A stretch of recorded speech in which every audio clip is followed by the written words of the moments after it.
आपको पता है एक ऐसा स्टूडेंट जिसने अपनी सारी ज़िंदगी हर एक क्लास में टॉप किया हो और हर एक क्लास में उसकी टॉप पोजीशंस आती रही हों और उसने बहुत टॉप किया हो, एफएससी मैट्रिक में उसके हाईएस्ट नंबर हों, लेकिन फिर भी जब वो मेडिकल कॉलेज में आता है ना, तो फिर उसका दिन रात एक करने के बाद, इतनी ज़्यादा मेहनत करने के बाद, बहुत ज़्यादा पढ़ने के बाद भी फिर भी उसके साथ क्या होता है कि उसके टेस्ट फेल हो रहे होते हैं, उसकी सप्लियाँ आ रही होती हैं फाइनल एग्ज़ाम में, प्रॉफ में।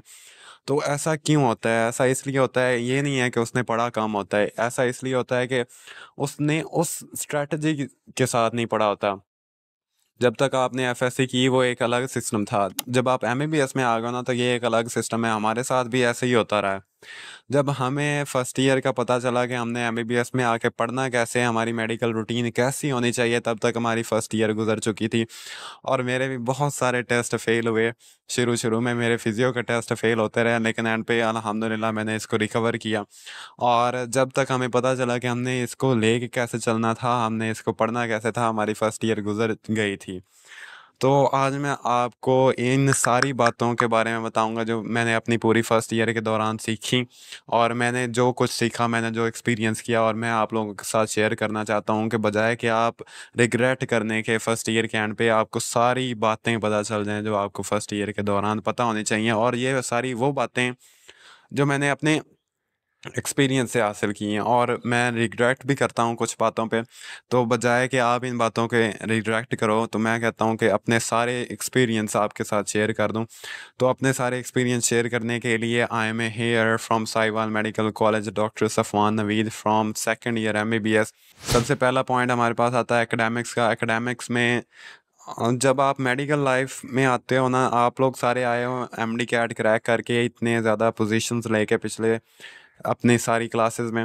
तो जब आप मेडिकल कॉलेज में आए हो ना, तो मेडिकल कॉलेज के फील्ड का इमेज ही इस तरीके से बना हुआ है कि जहाँ पे जो मेडिकोज हैं वो सारा दिन 16-16 घंटे या 10-10 घंटे, 12-12 घंटे डेली पढ़ते रहते हैं, और उनको पढ़ने के अलावा कोई काम नहीं होता। तो ये एक गलत फहमी है लोगों की। मैंने एमबीबीएस में आके जितना ज़्यादा इंजॉय किया ना, मैंने अपनी पूरी लाइफ में कभी इतना इंजॉय नहीं किया था।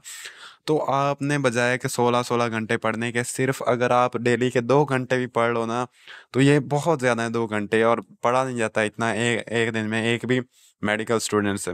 अपने माइंड से ये बात निकाल दो कि आपने जैसे एफएससी या मैट्रिक में या जैसे पिछली क्लासेस में पढ़ा था सारा दिन रात, वैसे नहीं पढ़ना होगा आपको। आपको सिर्फ 2 घंटे पढ़ने होंगे। दूसरे नंबर पे, आप लोगों को स्टडीज़ के लिए गाइड करेंगे आपके सीनियर्स, आपके प्रोफेसर्स वगैरह। आपको सिर्फ लेक्चर्स देंगे। आपको जो मेन गाइडेंस मिलनी है ना कि ये वाले टॉपिक्स करने हैं नहीं करने, वाइवा के लिए, ऑस्पी के लिए क्या क्या कुछ करना है, वो सारा कुछ आपको, जो आपके सीनियर्स हैं ना आप ही कॉलेज के, वो आपको गाइड करते हैं। तो सबसे पहले अपने सीनियर्स के साथ बना के रखनी।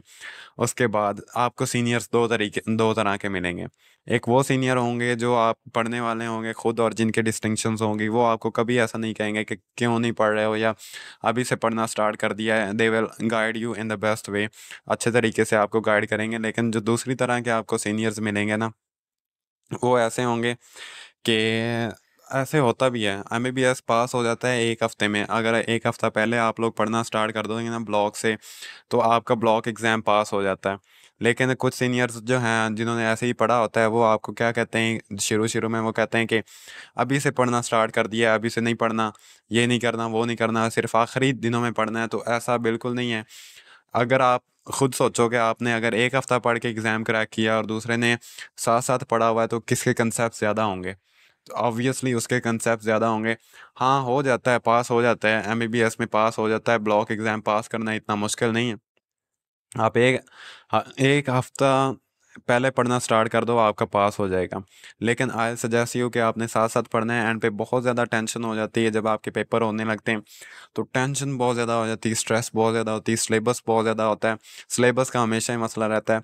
तो साथ साथ पढ़ना है। आई सजेस्ट कि अपने उन सीनियर्स की बात सुने बगैर, हाँ इंजॉय भी करना है लेकिन साथ साथ पढ़ना है। तीसरी बात है लेक्चर्स कितने ज़्यादा इंपॉर्टेंट है। आपने पिछली क्लासेज में पढ़ा होगा ना कि जो बच्चा आगे बैठता है, जो अच्छे से लेक्चर सुनता है, जो अच्छे से नोट करता है, वही टॉप करता है। ऐसा नहीं होता है। एमबीबीएस में हमारी क्लास में मैं आपको खुद बता दूँ, जो टॉपर्स थीं, वो बैक बेंचर्स थी। मतलब ये डिपेंड नहीं करता कि आप आगे बैठे हो या पीछे बैठे हो, it doesn't matter at all.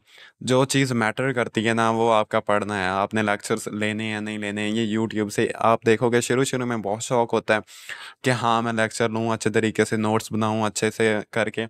लेकिन जब आप आहिस्ता आहिस्ता देखते हो ना कि लेक्चर्स सारी रात रील्स देखनी है और लेक्चर का टाइम सिर्फ सोने के लिए होता है, लेक्चर का टाइम रखा होता है सोने के लिए, अपनी नींद पूरी करने के लिए, क्योंकि इतना ज़्यादा टीचर्स पढ़ा रहे होते हैं आपको, 1 घंटे में इतना ज़्यादा कुछ उन्होंने कवर करवा देना है स्लाइड्स के थ्रू, सिलेबस आपका, कि बिल्कुल अगर आपने पिछला नहीं पढ़ा हुआ तो आपको बिल्कुल भी समझ नहीं आ रही होती। और इतने डिफ़िकल्ट टर्म्स होती हैं कि बिल्कुल आपका दिमाग में कुछ जा ही नहीं रहा होता। तो सिर्फ़ इतना अच्छा माहौल होता है, सोने का माहौल होता है, तो अच्छे तरीके से नींद आती है वहाँ। चौथे नंबर पे, अगर चाहे आप लोग लेक्चर नहीं ले रहे हो ना, लेकिन फिर भी आप लोगों ने क्लास में इस तरीके से बैठना है कि आप लोग अटेंटिव हो, टीचर को पता चले कि हाँ ये बच्चा अटेंटिव है, टीचर की नज़रों में हो आप। अब टीचर के साथ बना के रखने का क्या फ़ायदा है? टीचर्स ने आप लोगों की बनानी होती है इंटरनल असेसमेंट, और साथ में जो एचओडीज़ होते हैं ना, उन्होंने वाइवा लेना होता है आपके ब्लॉक एग्जाम्स के दौरान और इंटरनल्स के दौरान। तो अगर आपकी टीचर की नज़र में अच्छी इमेज होगी ना, तो वो आपको अच्छे नंबर दे देता है और आपकी अच्छी फेवर कर देता होता है। तो आपने क्या करना है, अपनी क्लास के दौरान आपने आंसर करना है, क्वेश्चंस पूछने हैं, ताकि टीचर को आपको पता हो। सारे बच्चे क्या करते हैं कि उन्होंने सिर्फ लेक्चर लेने हैं और साथ में अपने नोट्स बनाने हैं। बुक्स जैसे उन्होंने ली थी सारा साल, उन्होंने खोलनी नहीं है बिल्कुल भी। तो आई सजेस्ट, चाहे आप लेक्चर लो या ना लो, चाहे आप यूट्यूब से पढ़ो ना पढ़ो, चाहे आप सीनियर्स के नोट्स, चाहे जो कुछ मर्जी कर रहे हो ना, लेकिन आई सजेस्ट कि आपने एक दफ़ा जो रिकमेंडेड बुक्स हैं, जो इंटरनेशनल अच्छी बुक्स हैं, वो आपने लाजमी एक दफ़ा गो थ्रू करनी है। क्योंकि जो कुछ लेक्चर में लिखा हुआ है या जो कुछ लेक्चर में डिलीवर किया जा रहा है, वो 100% ऐसे नहीं है कि बिल्कुल आपको जो बुक से है वो सारा कुछ कवर करवा दिया जाए। तो बुक रीडिंग की एक हॉबी होनी चाहिए। बहुत सारे स्टूडेंट्स की हमारी सप्लियाँ आई, इस वजह से आई क्योंकि उन्होंने सिर्फ लेक्चर लिए, उन्होंने बुक्स नहीं पढ़ी, उनका बुक रीडिंग की हैबिट ही बिल्कुल ख़त्म हो गई थी।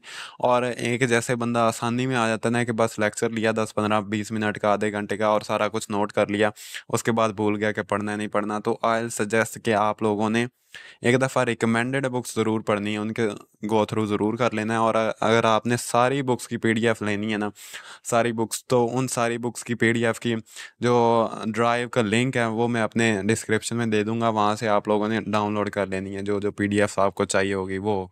बहुत सारे स्टूडेंट्स आप लोग देखोगे कि शुरू-शुरू में शौक होता है कि वार्ड्स जाना है, वहाँ पे जाके हॉस्पिटल में वार्ड्स का राउंड करना है, रोटेशन होनी है हमारी, तो पेशेंट्स को जाके चेक करना है। तो शुरू-शुरू में होता है शौक, लेकिन बाद में आप देखते हो क्लासेस से भी बंदा बोर हो जाता है। बहुत ज़्यादा सिलेबस क्योंकि कवर करवा रहे होते हैं, और वार्ड्स भी जाने का जी नहीं चाहता, कहीं भी जाने का जी नहीं चाहता, क्योंकि आपको बाद में पता चल जाता है कि पढ़ना यूट्यूब से है, जो भी है फलाँ है। आपको ट्रिक्स पता चल जाती हैं कि हाँ, इस तरीके से नंबर लेने हैं, इतने से 50% मार्क्स आ जाएँगे और मैं पास हो जाऊँगा।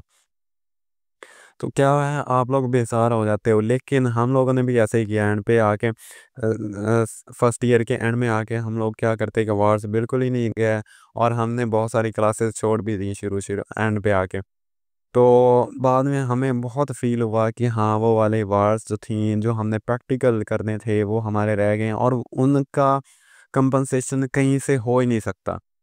तो बजाय कि आप लोग अपने प्रैक्टिकल्स को छोड़ने के बजाय आप लोग कहो कि यूट्यूब से देख लेंगे, वार्स नहीं जाते, वहाँ की जो रोटेशंस हैं या जो सीएफआरसी आपका होना है, वो आप लोग यूट्यूब से कर लोगे, आई नो। लेकिन जो वहाँ का प्रैक्टिकल एक्सपोज़र है ना, जब आप अपने प्रॉफ में बैठे होगे, तो आप लोग तब फ़ील करोगे कि नहीं, वार्स जाना चाहिए था। मुझे प्रैक्टिकली और फिज़िकली जहाँ पे जाके वहाँ पे एग्ज़ामिन करना चाहिए था। तो रेगुलैरिटी होनी चाहिए, आपने रेगुलरली अपनी क्लासेस अटेंड करनी है, और अटेंडेंस आपकी होनी चाहिए। अटेंडेंस के बारे में आगे बात करते हैं कि इतना सब कुछ करने के बाद और इतना पढ़ने के बाद भी आप लोग उम्मीद कर रहे होते, दुआएँ कर रहे होते कि 50% मार्क्स आ जाएँ, और टेस्ट फ़ेल हो जाते हैं। और मेरे भी शुरू-शुरू में टेस्ट फ़ेल हुए थे, इतना पढ़ने के बावजूद भी ना, क्योंकि प्रैक्टिकल होता है, आपके कंसेप्चुअल क्वेश्चन आ रहे होते हैं, तो इतना पढ़ने के बावजूद भी टेस्ट फेल हो जाते हैं, सप्लियाँ आ जाती हैं, तो इट डज़न्ट मैटर, मैं इसको ज़्यादा दिल पे नहीं लेना। टेस्ट फेल हो जाएँ कोई बात नहीं, मेडिकल कॉलेज है, मेडिकल लाइफ है, ऐसे ही होता है। और टेस्ट वगैरह फ़ेल होते रहते हैं। कुछ में नंबर ज़्यादा आ जाएँगे, कुछ में नंबर कम आ जाएँगे और कुछ फ़ेल भी हो जाएँगे।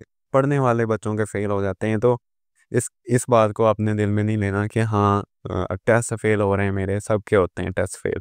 एकेडमिक्स की बात होगी। अब दूसरे नंबर पे हम लोग चलते हैं प्रैक्टिकल्स के लिए। प्रैक्टिकल्स आपके फर्स्ट ईयर में होते हैं 3, एक एनाटमी, एक बायोकेमिस्ट्री और एक फिजियोलॉजी। एनाटमी में सिर्फ जनरल एनाटमी, ग्रॉस एनाटमी और एम्ब्रियो के प्रैक्टिकल्स नहीं होते, सिर्फ होते हैं हिस्टो के। और हिस्टो इतना बोरिंग सा सब्जेक्ट है, मतलब it's just a combination of pink and purple colour. आप लोग माइक्रोस्कोप में देखते हो, आप उनकी डायग्राम्स बना बना के बिल्कुल ऐसे तुक्के लगा रहे होते हैं ना कि प्रॉफ के दौरान मुझे पता है स्लाइड्स पढ़ी हैं तो आपने देखना है माइक्रोस्कोप के अंदर, सर ये स्क्वायमस टिश्यू, बच्चे ये टिश्यू नहीं है, ये एक ब्लड वेसल है। अच्छा ब्लड वेसल है सर, ये वेन है, ये वाली फलां वेन है सर, ये फलां नहीं है, ये आर्टरी है। अच्छा आर्टरी है, तो फिर तुक्के ऐसे लगा रहे होते हैं आर्टरी कौन सी है, मतलब बिल्कुल कुछ समझ नहीं आता। सिर्फ पिंक एंड पर्पल कलर आता है, नज़र आता है हर जगह, हर एक स्लाइड में। तो क्या है कि आप लोगों के ये पीडीएफ आप लोगों के कॉलेज से मिल जाएगी, वो आपके मोबाइल फ़ोन में होनी चाहिए और आपने उसको देखते रहना है। और अपने ब्लॉक एग्ज़ाम से 2-4 दिन पहले आप लोगों ने हर रोज़ देखना है, सारी एक दफ़ा तो याद नहीं होती। अच्छा है कि आप जब आपको लैब के दौरान डायग्राम्स ज़रूर बनानी है, जब आपने स्लाइड्स देख लेनी है माइक्रोस्कोप के अंदर, तो उसके बाद डायग्राम्स ज़रूर बना के रखनी है। बजाय कि आप लोग दूसरों की पिक्चर्स यूज़ करते रहो। जब आप एक दफ़ा बना लेते हो ना हाथ से, तो एग्ज़ाम में आपको बनानी पड़ती हैं। तो अगर वहाँ पे प्रैक्टिस ना हो, वहाँ पे कलर यूज़ करने ना आए स्टेन्स, तो फिर वहाँ पे बहुत ज़्यादा मसला हो जाता है। वहाँ पे टाइम भी थोड़ा होता है, अगर आपकी पहले प्रैक्टिस नहीं है ना, तो वहाँ पे ये चीज़ हैंडल करना मुश्किल हो जाता है। दूसरे नंबर पे बायोकेम प्रैक्टिकल। बायोकेम प्रैक्टिकल में इतना ज़्यादा टाइम होता है और ये सबसे ईज़ी वाला प्रैक्टिकल जो होता है या जिसमें चिल सीन होता है, वो बायोकेम वाले प्रैक्टिकल होते हैं। इसमें क्या होता है कि सिर्फ़ आपके बहुत सारे ऐसे प्रैक्टिकल्स होते हैं जो सिर्फ़ आपने याद करने होते हैं या आपको लिखने होते हैं। तो इतना ज़्यादा इसमें नहीं होता कि हाँ, अगर आप प्रैक्टिकल्स नहीं लोगे तो फिर आपको मसला होगा। सिर्फ़ आपने क्या करना है, कुछ प्रैक्टिकल्स होते हैं जो केमिकल्स हैं, सिर्फ़ आपको वो इनक्यूबेट करने आने चाहिए, या आपको स्पेक्ट्रोफोटोमीटर यूज़ करना आना चाहिए, या आपको ड्रॉपर जो होते हैं उन्हें यूज़ करना आना चाहिए कि मैंने सॉल्यूशन कैसे लेना है और कैसे उसे ड्रॉप करना है। तो बायोकेम सिर्फ़ आपने याद करना है। तीसरे नंबर पे जो आपका प्रैक्टिकल सबसे ज़्यादा इम्पोर्टेंट है ना प्रैक्टिकल के हवाले से, जिसमें आपको बहुत ज़्यादा सीखने को मिलेगा, वो है आपका फिजियो के प्रैक्टिकल्स है। फिजियो के प्रैक्टिकल्स आपने ऐसे लेने हैं जैसे आप वार्स ले रहे हो, क्योंकि इन्हें याद करना मुश्किल होता है। और अगर आपने एक दफ़ा परफॉर्म किया होगा ना अपने हाथों से या देखा होगा प्रैक्टिकल्स को, तो ये बहुत इजी होता है और इन्हें बाद में याद करना और इनका प्रोसीजर सिर्फ एक्सप्लेन करना होता है कि कैसे करना है एक प्रैक्टिकल। फ़र्ज़ कर लें ब्लीडिंग टाइम है, तो वो आपने देखना है कि ब्लीडिंग टाइम कैसे प्रिक करनी है फिंगर, और कैसे इसका प्रोसीजर सारा कुछ करना है। तो अगर आपने एक दफ़ा किया होगा ना, फिजियो के प्रैक्टिकल्स पे थोड़ा ज़्यादा ध्यान देना है, क्योंकि इन ये बाद में बहुत ज़्यादा काम आने। अगर आपने साथ साथ नहीं किया होगा तो इन्हें बाद में समझना और यूट्यूब से समझना भी इवन मुश्किल हो जाता है, और पेशेंट से कंसेंट लेने वाला तरीका, वो वाला मेथड भूल जाता होता है अक्सर। Third and most important thing, ragging. Ragging क्या है, कुछ बच्चों को तो पता ही नहीं होना मेरी तरह कि रैगिंग है क्या। रैगिंग बेसिकली है कि आपके सीनियर्स आपके साथ इंटरेक्ट करते हैं इस तरीके से कि आपसे कहते हैं कि ये करो, वो काम करो, और इधर आ अपना इंट्रोडक्शन करवा, डांस करो, एक गाना गाओ मेरे लिए, या ये चीज़ ले आओ, वो चीज़ ले आओ। तो इट्स जस्ट अ फ़नी माहौल होता है। और शुरू-शुरू में क्या लग रहा होता है कि मैं पता नहीं कहाँ आ गया हूँ, या जो मेरे सीनियर्स हैं वो पता नहीं मेडिकल फील्ड में कैसे आ गए, मेडिकल कॉलेज में कैसे आ गए। तो शुरू-शुरू में बहुत मुश्किल होता है और सीनियर्स ऐसे लग रहे होते हैं कि पता नहीं इन्होंने मुझे खा जाना है। हम लोग खुद सीनियर बने ना, तो हमें ऐसे लग रहा होता है कि पता नहीं सीनियर से पहले क्या होते थे, उन्होंने पता नहीं किया क्या कर देना होता था। तो जूनियर्स इतने डरे होते हैं ना। मेरे से भी अक्सर बच्चे पूछ रहे होते हैं कि मैं जब शुरू-शुरू में गया तो मैंने अपने सीनियर्स के से कहा, जिन्होंने मुझे थोड़ा-सा गाइड किया था। मैंने कहा ये लोग तो डिज़र्व ही नहीं करते मेडिकल कॉलेज, और पता नहीं ये मेडिकल कॉलेज में कैसे आ गए हैं। वो अजीब तरीके से बोलते हैं, बात करते हैं, उन्हें बात करने का तरीका नहीं है। या जो भी मतलब गालियाँ देते हैं, इस तरीके का होता है सीन। तो ऐसा लग रहा होता है कि पता नहीं मेडिकल कॉलेज में कैसे आ गए, लेकिन बाद में जब थोड़ा-सा एक्सपोज़र होता है ना, जब आपकी उनके साथ फ्रेंडशिप हो जाती है, तो आपको वाक़ई लगता है कि सीनियर्स आर सीनियर्स। तो वो इतने अच्छे होते हैं ना, इतने मतलब माहौल ही बदल जाता है 1 डेढ़ महीने के बाद। और मैंने शुरू-शुरू में एक सीनियर के साथ बदतमीज़ी तो नहीं, उनकी बात नहीं मानी थी। और फिर जब अब जूनियर्स आए हैं, तो मैंने उनसे कहा है कि भाई आपने मेरी रैगिंग दोबारा करनी है। क्योंकि मुझे रैगिंग का फ़ायदा भी बहुत होता है ना, जो मेरे साथ हैं क्लास फेलोज़ जिन्होंने रैगिंग करवाई है, वो इतना चेंज आया ना उनके दरमियान, वो छोटी-छोटी बातों को फ़ील नहीं करते, माइंड नहीं करते और इतना ज़्यादा सोचते नहीं है कि ये होगा, वो होगा। मतलब एक फ्रेंडशिप बन जाती है ना, बहुत ज़्यादा गहरा ताल्लुक बन जाता है रैगिंग के लिए। और मैं अपनी सीनियर के साथ बैठा हुआ और वो कहती हैं कि हमने भी अपनी फर्स्ट ईयर डे स्कॉलर्स की रैगिंग कम होती, तो I will say day scholar, मैं भी डे स्कॉलर हूँ, तो अपने डे स्कॉलर सीनियर से रैगिंग ज़रूर करवाएँ, उनके साथ इंटरेक्शन करें। मैं अपनी सीनियर के साथ बैठा हुआ, तो वो मुझे कहती हैं कि आपने रैगिंग करवानी चाहिए थी। वो भी कहती हैं कि हमने भी रैगिंग नहीं करवाई, हमारी हुई नहीं है और हम 4th ईयर में हो गई हैं। और अब हम चाहते हैं कि कोई हमारी रैगिंग करे, लेकिन कोई रैगिंग करने वाला है नहीं है। तो बट इसको इतना ज़्यादा सीरियस नहीं लेना, ये जस्ट एक चिल है, आपकी एन्जॉयमेंट है और आपने इसे एन्जॉय करना है। एक लिमिट तक होती है रैगिंग, अगर आप कोई आपकी लिमिट्स एक्सीड कर रहा है और बहुत ज़्यादा ओवर हो रहा है, कोई पर्सनल नहीं होता है, किसी की आपके साथ पर्सनल दुश्मनी नहीं होती, ना कोई आपको पहले से जानता होता है। अगर कोई बहुत ज़्यादा करता है ना, तो फिर आप रिपोर्ट भी कर सकते हो या उसके साथ कंप्लेंट भी कर सकते हो। लेकिन आई से कि ऐसा नहीं करना, क्योंकि सीनियर्स के साथ आपके बहुत ज़्यादा ताल्लुकात बाद में बन जाने हैं, भाईचारा बन जाना है, एक फैमिली पूरी बन जानी है आपकी। तो आप लोग इंजॉय करोगे इस चीज़ को। तो रैगिंग को इतना ज़्यादा दिल पे नहीं लेना और सब कुछ ठीक हो जाएगा कुछ दिनों बाद और ये वक्त भी गुजर ही जाएगा, जैसे वो कहते हैं। चौथी चीज़ जो इम्पोर्टेंट है मार्क्स के बाद और अपनी इतनी ज़्यादा मेहनत करने के बाद स्टडीज़ में इतनी ज़्यादा मेहनत करने के बाद जो चीज़ इम्पोर्टेंट है वो आपकी अटेंडेंस है। अटेंडेंस मतलब मेडिकल कॉलेज में आ गए हो ना आप, तो लेक्चर सिर्फ लेना है, अटेंडेंस के लिए लेना है। और अटेंडेंस इतनी ज़्यादा पूरी कर के सारा साल हमारी फिर अटेंडेंस शॉर्ट हो गई थी। 85% अटेंडेंस थी और बहुत मुश्किल होता है अटेंडेंस पूरी करना मेडिकल कॉलेज में। एक 50% मार्क्स होते हैं, वो लेने होते हैं पास करने के लिए और अटेंडेंस लेनी होती है और अटेंडेंस पूरी होती नहीं है, पता नहीं क्या है। और अटेंडेंस के लिए और अटेंडेंस आप लोग देखोगे कि आप लोगों की इंटरनल असेसमेंट बनाने के लिए आपके फाइनल प्रॉफ में, आपके ब्रॉक एग्ज़ाम में बहुत ज़्यादा इसका रोल होता है।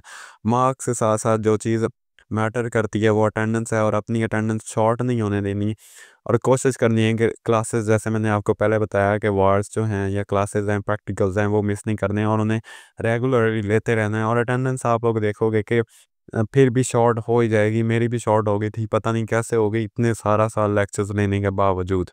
थिंग है आपकी हॉस्टल लाइफ, बहुत सारे ऐसे बच्चे होंगे ना जो हॉस्टल में न्यू होंगे, जो पहली दफ़ा जिनका हॉस्टल एक्सपीरियंस होगा। और हॉस्टल में जब आप पहली दफ़ा आउट ऑफ सिटी जाते हो या बहुत सारे बच्चे घर से पहली दफ़ा हॉस्टल में जाते हैं, मेरा तो इतना ज़्यादा एक्सपीरियंस नहीं हुआ, लेकिन शुरू-शुरू में होम सिकनेस होती है, बहुत ज़्यादा ना अजीब-सा माहौल होता है। लेकिन बाद में मैंने खुद फेस किया है कि अपने जो मेरे क्लास फेलोज़ हैं, वो घर से आ जाते थे हॉस्टल में। वो कहते हैं घर में कुछ है ही नहीं या एन्जॉयमेंट ही नहीं है, बिल्कुल भी नहीं है।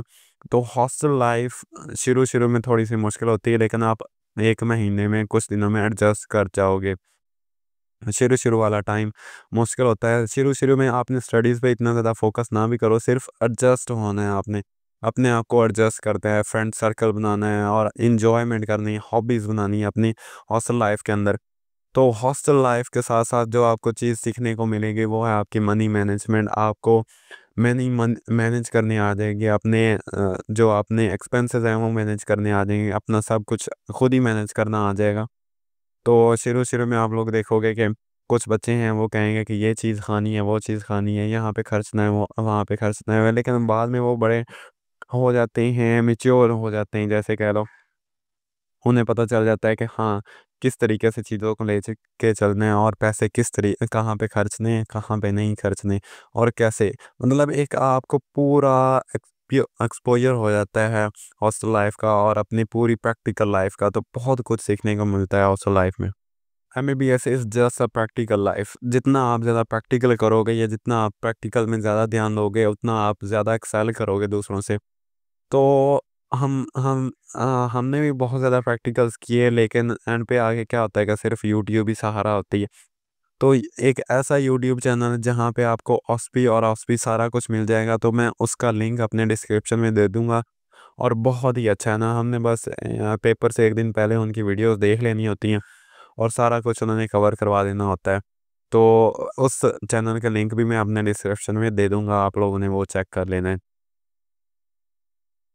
नेक्स्ट थिंग इज़, जब आप मेडिकल कॉलेज में आ गए हो तो ये नहीं सोचना कि मैं सिर्फ सारा दिन पढ़ता ही रहूँगा। और मैंने एक यूट्यूब वीडियो के नीचे ये कमेंट देखा कि मेडिकल स्टूडेंट्स जो हैं वो वेब सीरीज़ देख सकते हैं, ड्रामास वगैरह, फ़िल्में वगैरह देख सकते हैं या नहीं देख सकते। यार आपने ज़िंदगी में उतना एंजॉय नहीं किया होगा जितना आप मेडिकल कॉलेज में एंजॉय करोगे, अपनी पार्टीज़ एंजॉय करोगे। मैंने ज़िंदगी में अभी ऐसा कुछ नहीं किया। इतनी पार्टीज़ एन्जॉय की, फंक्शंस अटेंड किए, बहुत सारा कुछ किया और ज़िंदगी में इतना कभी कुछ नहीं किया। ज़िंदगी में इतनी रिलैक्सेशन फ़ील नहीं की। सिर्फ़ पेपर से पहले का जो 40 दिन होते हैं, वो थोड़े से टफ़ होते हैं, वहाँ पे पढ़ने वाला सारा माहौल होता है, लेकिन बाकी सारा साल बहुत चिल होता है। तो अपनी वीडियो को कंक्लूड करने से पहले मैं आप लोगों को एक ऐसी चीज़ दे दूँ। मैंने कभी किसी सीनियर की, कभी किसी भी व्हाट्सएप ग्रुप की गाइडलाइंस वगैरह कुछ भी फॉलो नहीं किया, लेकिन एक ऐसी चीज़, ये नहीं है कि वो मेरे मेडिकल कॉलेज की है, साहिवाल मेडिकल कॉलेज की है, तो इसलिए मैं प्रमोट कर रहा हूँ। एक ऐसा व्हाट्सएप ग्रुप मैं आपको देता हूँ या एक ऐसा इंस्टाग्राम का लिंक मैं आपको देता हूँ, जहाँ से आप लोगों को सब कुछ मिल जाएगा। तो विदाउट एनी फर्दर डू, उस चैनल का नेम है, उस व्हाट्सएप ग्रुप का नेम है मैड माइंड्स अलायंस। एंड मैं बहुत फ़ख्र से कह रहा हूँ कि वो मेरे साहिवाल मेडिकल कॉलेज के सीनियर्स का बनाया हुआ है। और ऐसी कोई बात नहीं है कि मैं साहिवाल मेडिकल कॉलेज की वजह से सिर्फ प्रमोट कर रहा हूँ। सिर्फ आप उसकी ब्लॉक 1 की गाइडलाइंस देख लो ना, सिर्फ आप एक दफ़ा वो गाइडलाइंस देख लो। और मैंने सिलेबस फॉलो नहीं किया, मैंने सिर्फ गाइडलाइंस फॉलो की हैं। मैं उनसे हमेशा कहता रहा हूँ कि बहुत काम हुआ हुआ है सिर्फ उनकी गाइडलाइंस पे, बाकी आप सब कुछ छोड़ दो। तो मैं आप लोगों को ज़रूर सजेस्ट करूँगा कि ये वाला व्हाट्सएप ग्रुप ज्वाइन करो। उनका इंस्टाग्राम लिंक मैं अपनी डिस्क्रिप्शन में दे दूँगा, आप मैड माइंड्स अलायंस। सिर्फ इतनी अच्छी गाइडलाइंस, आपको हर एक चीज़, एक-एक चीज़ आपको बताई हुई होगी कि ये वाली चीज़ आपके सिलेबस में है, कितनी इम्पोर्टेंट है, किस बुक में है, कहाँ पे है, कौन से चैप्टर में है, कैसे करनी है। मतलब हर एक चीज़ आपको मिल जाएगी और कुछ भी और करने की ज़रूरत नहीं है। मैंने सिर्फ़ वही चीज़ें फ़ॉलो की और बाकी सारा कुछ भी आप लोगों को वहाँ पे मिल जाएगा। तो ज़रूर इस ग्रुप को जॉइन करना है। मैंने भी अगर मैंने फर्स्ट ईयर के दौरान किसी चीज़ से बहुत ज़्यादा फ़ायदा हासिल किया तो इनकी गाइडलाइन से किया। तो अभी तक फ्री है, कोई कॉस्ट नहीं है। तो मैड माइंड्स अलायंस को आप लोगों ने ज़रूर फॉलो करना है। ठीक है, तो ये थी हमारी वीडियो। मैंने अपनी फर्स्ट ईयर के जितने भी सारे एक्सपीरियंस थे आप लोगों के साथ शेयर किए। और कंक्लूड करते हैं ये कहते हुए इस वीडियो को कि शुरू-शुरू में मुश्किल होता है, शुरू-शुरू में बहुत मुश्किल होता है। आप लोगों को बिल्कुल एडजस्ट करना मुश्किल हो जाएगा अपनी स्टडीज़ पे ज़्यादा ध्यान देने के बजाय और फ़िक्र करने के बजाय अपने आप को एडजस्ट करना है आप लोगों ने। और एडजस्ट करने के साथ-साथ जो चीज़ आप लोगों ने अपने माइंड में रखनी है, बस बी पॉज़िटिव और चीज़ों को अच्छे तरीके से देखना है। You are going to be a great doctor इंशाल्लाह। तो अपने आप को पॉज़िटिव रखना है, मोटिवेट करना है और सिर्फ़ ये कहना है कि सिर्फ़ 1-2 महीनों की बात है और सब कुछ सेटल हो जाएगा और आप कहोगे कि मैं मेडिकल कॉलेज में आया हूँ ना मेरी तरह। तो इट्स द बेस्ट डिसीजन और अल्लाह ताला ने मुझे बहुत नवाज़ा है। सो मिलते हैं आप लोगों से नेक्स्ट वीडियो में। जितने भी आपकी क्वेरीज़ होंगी वो अब हम लोग नेक्स्ट वीडियो में कवर करेंगे। और थैंक्स फॉर वॉचिंग, इतनी लंबी वीडियो देखने के लिए। अल्लाह हाफ़िज़।